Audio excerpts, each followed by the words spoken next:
Tell Motio. What time or Sazero? Don't know. You ever. Every time, neighbor mouth. No, ye, no, yet do ya bush and Ume. Yahweh winner. Yahweh winner. By Yahweh winner. No gay, no. Madame, he the Babata Tapatifa, Yahweh winner. No, the man at Tony. May I look me? I will absolutely. Even the only time, man. I caterpillar. Urge Los Vegas, see me, the Yahweh winner. Yeah. As I give him maybe. May you to a winner. A bar or Gapaya mechanical shop. 12 spanner, the Rabwa me. You. It is any wow is business. I got a business here, understand? So, ma, you diet you were. There were terminated you were me. In my home, you wake up where if you're that way, where we were. Oh, a year where you call it. One salmon now, where you mow your way. Do them in an hour, Yahweh. Their business, you know, Yahweh. Because I know, Yahweh. Wait a moment. Where Caleb may where we but I will see. We do not boom now. We see. How we may go. Deem we may our winner. Yeah, equity. Equity in me. Emi awe now. What do you mean? But ma, in case Baba or you na wa. You make na you ya uyo bono because you go know to be at the equity of la wepo because you know so video we obi iroma ojoma we be not or the equity in so na ya iwo ne ona isun video then if you go ni ya uyo bono why ya uyo bono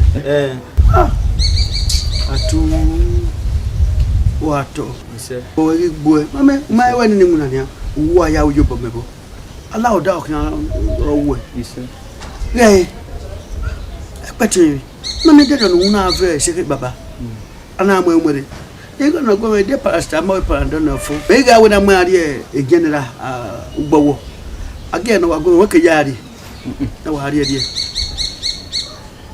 e wa seri e we ni ya o epati ya fe na yen we oni ka ke wi hin obi wawa na akọ mi egbe aka mi e ki gbupon epati ni e gan se we ya ai na wa tule mo ari e na ave epati iya ki ta ka ma na ti no pe na we afa na te we ki why what 20 no wa kan we won ni go ni ataba no 80,000 100 150 200,000 na we afa na be kan bo ha e bu so ke ya fe ido ba ke e bu so na be afa na u ma afa na ya woni mu bo ata na wa gbe biro ni na pati na wa fi aboyo ni fom kere no o yi de do so we gbe operation wo atuma so lo wa you atuma in wa plan le gabe not discuss business atuma wait o ya fe vodo fe mama na bo iwe una me na we poto mi o ka iwe atuma wa ja poto mi wa ja wo wa ja wo wa iwe ne iwe awu wo poto mi ya mu yo to wa we wo ma de we me awu u ya poto mi na ya mu to ru no we na poto mi atuma wo di me wu a me we wo so si me na we wu we ya poto mi una benagu una poto mi na mu yo to me yara àwọn ba chop ara ibere ra ye iyara wa me se de we àwọn mo na yara olomi ara mi we epoti we ya mo to iyara ime be mo na yara ni ya gbo bi lojo ya yo bo kan awu me ri ya chu wa mo e gege wa do ni ke iyu o ya wa o epoti mi ya bo to ebe ya wo epoti mi ya wo imi ta ami me na chu wa mo olórí ẹjọ́ máa múná kẹ́kẹ́ ìwé we maka we agbewa we ka we da we na we ba te mata we yo yo bo we a oni me o ma na ri ara be kan we o emi no ma ri ara o be lo ma gbina o ma na ri ara e so pono da we peti e do don fi ne we o ma we yo bo me wa wo e be na we peti o be wo e be na ya kule wa be won ni ya we ya kugbe o ma na gwa egbe kere ba we force la we awa yiri gba o ma san me ma ka me gbe ma ko ni o ma na riara egbe awo ma riara iwe ni alajan ma do discuss ma we awo ma ko ige o ko pa ma be kilia o ya de fuere asaka ko gbogi emi ato eyan ti egbewe kan si do riara o riara ne a ma mu le to vi asaka gbogi oye va ayo eni asalo re imi iya do mi akan ye de ogbina ne gbe ne ba we yan baba gbomade egbe yo na mo de ogbina we petu awa yiri gba ni ase agbe kila je wa ni agba ka me gbewe eri ma owe na we de pun mi egbe wa kan gbe to wa fi kan gbe wa pa wa lo wa sa fi we ni wa gba ba bo gba we o de ko do na do le gbina we so ni iyo bonu wa o me to adia we ise o isa sakanya iyo bonu o mi eri ara wa wo wa wi eri ara isa sakanya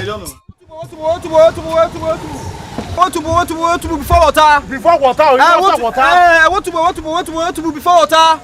I want to be 15 naira with your share before water. I want to before water. Before water. Ìwà mi lọ́kì ṣe ìwà ìpàkì.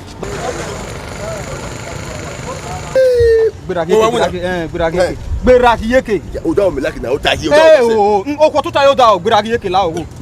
Baba gbèràkì. Mo yíra náà, ìwé àwọn ọ̀dọ́ àwọn. Ìwúna baba gbèràkì yékè. Ìmẹ̀ ọkọ.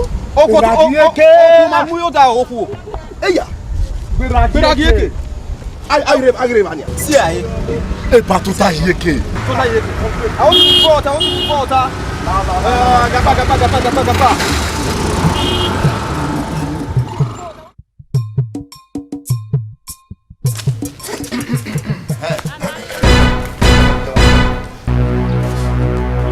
Wari. Ma wona so le ma so bo le mo me to ba.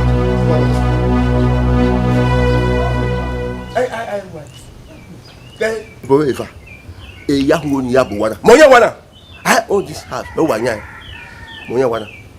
Ni wa bo. Ni wa. Wana wo de fa no me ba de so e. Ebo ni me bie. Ila keke na pe o wa. Wa yi tin wa bi mero. Me wa bi mero. Wa yi so be wa de wa la mo wa. Wa la ma. E ran wa. Wa hari. Okay. Papa. Unde keke na pe nu lai ni mana mi o ego. Ewo do afie yi wa. Ewo yi mo na. Me nyira no bio. Ila keke na pe o ya wona. Unla tu balance. U mi mego. Te we denia wa la mo wa. Ni go wa sai wa ne. Ni go me ya boy, mo boy. For that simple reason, wa yi la wa ko eke ya vie. Guy, wa we gbe la keke yi ma. I ma we gbe mi ego. Again. Gbe ahan pa yo ware. All you go le gbe. Aga ya. Gbe wa ko wa mo. Me ma di go yepo. Ni fa e fa ro le nya ro wa nya. Je da pa ko ila wa ko ru wa. E wa nya wa na. De fa no kin. We ke pa yo ware, o ma e we di go yi. We ke pa yo ware, o ma e we di go yi. Wa ta ni. Di ha. Na wa. A bom wa. Pa wa. What serious? Ni ba wa gbo a.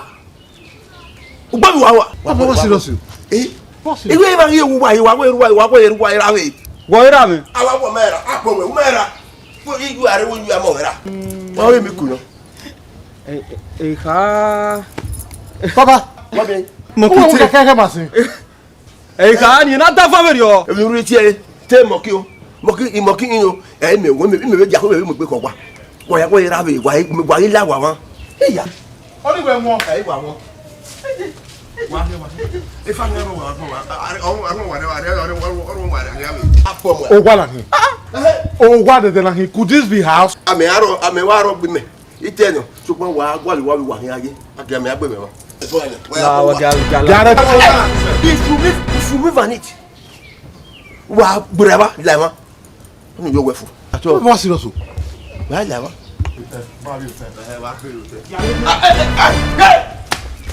Atuma. Okay.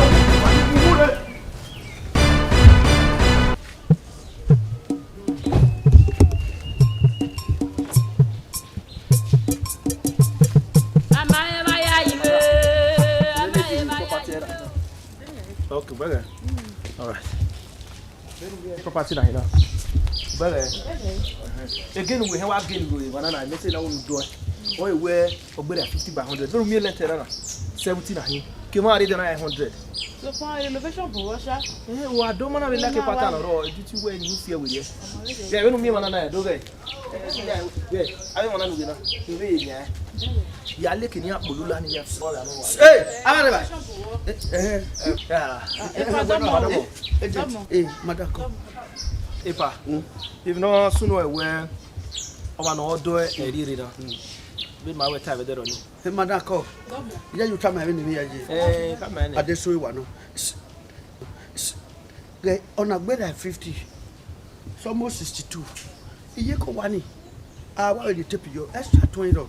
Madam, at the soy no. You understand? But they can't 2.5 million in managing. I don't the yak or never. No, they beg. I think don't have 2.5 million managing. No. But oh, when I know, they want to be now. Oh, when I 50. Oh, Mammy, Mammy, I'm back when I have my conway. I said, I will tell you, 30 months is settling. Solo. Ena. This. That's for with the last. What will why? I didn't we are here one. I am here. We are the door. Oh, what I do? I don't know why. We are very good.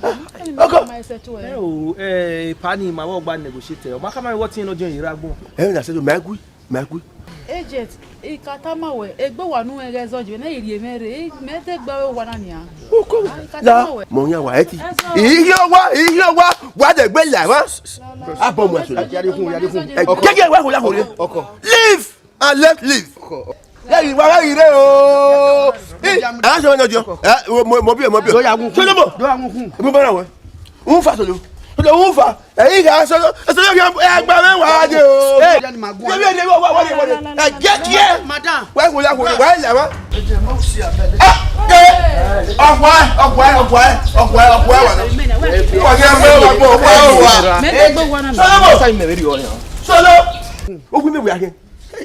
Solo. When you say they make you we are making a solo.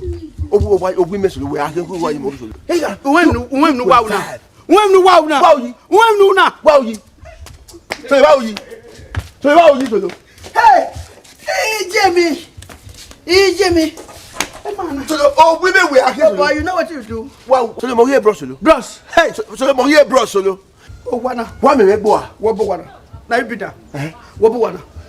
Yeah, but hey, wana. Since you want to kill me, yeah, me top where. I'm o te gin wana. Kawa give me one. Kawa give me one. Me wu. Kaki one. Pio what pio. Hey! Man, na dia mi ya wa o.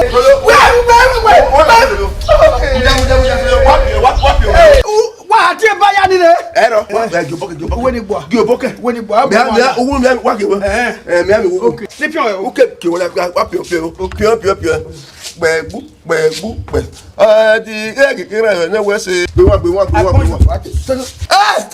You sana. Be wa. Ewo. Hey! Muda ko atfanya, wa ma na ko jetifwa. E ma na ko jetifwa. Uwo wale na.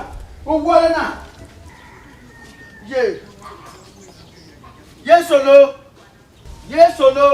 Solo bangi. Ire ma. Iye. Igwa lo ke wo wa odosi. Iwe do tale me da me ma wo. Ai mo da kan we. Iye ugwa egun o. Ku me gun ni a. Bosuno. Ogwe na wada pari eke. Omo ni ma we gba ma me mama we na do wana he. Onare. Emi o gbada ode da me ma wo. Era we na gboli gidi ayewa. Solo. Go da fon gwa o. Solo. Wa mo wa ke. Wa ke wa ima hu. Solo. Owa bi ju gbe nekere no iwe to bebe. Ha? Wa yin ohun jai. Ha wa omo ti o. Era ga to se wo se ban. Awo ke ro wa na mi ku. Wa ke gun mo ko wa ke. Awo wa we ni mai ga se. Ki me ki bi ju e. Wa pe malaja. Iye.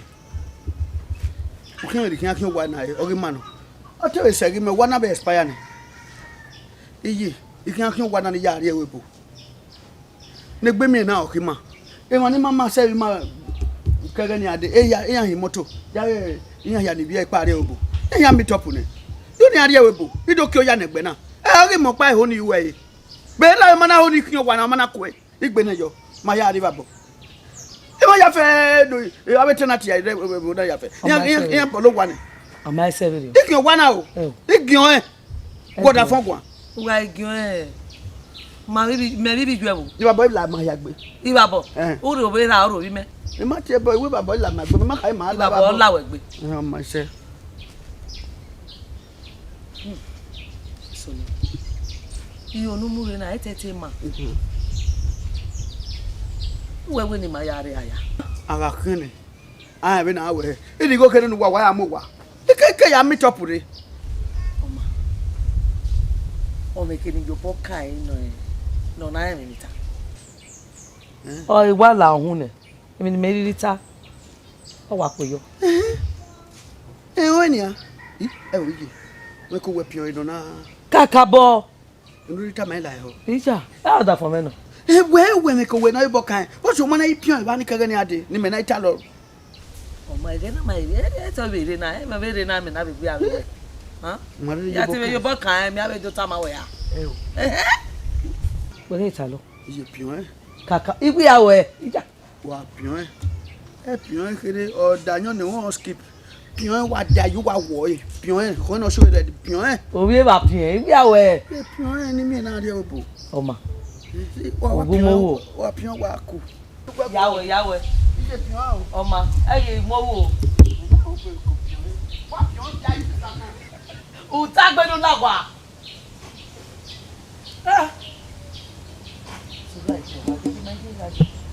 Solo.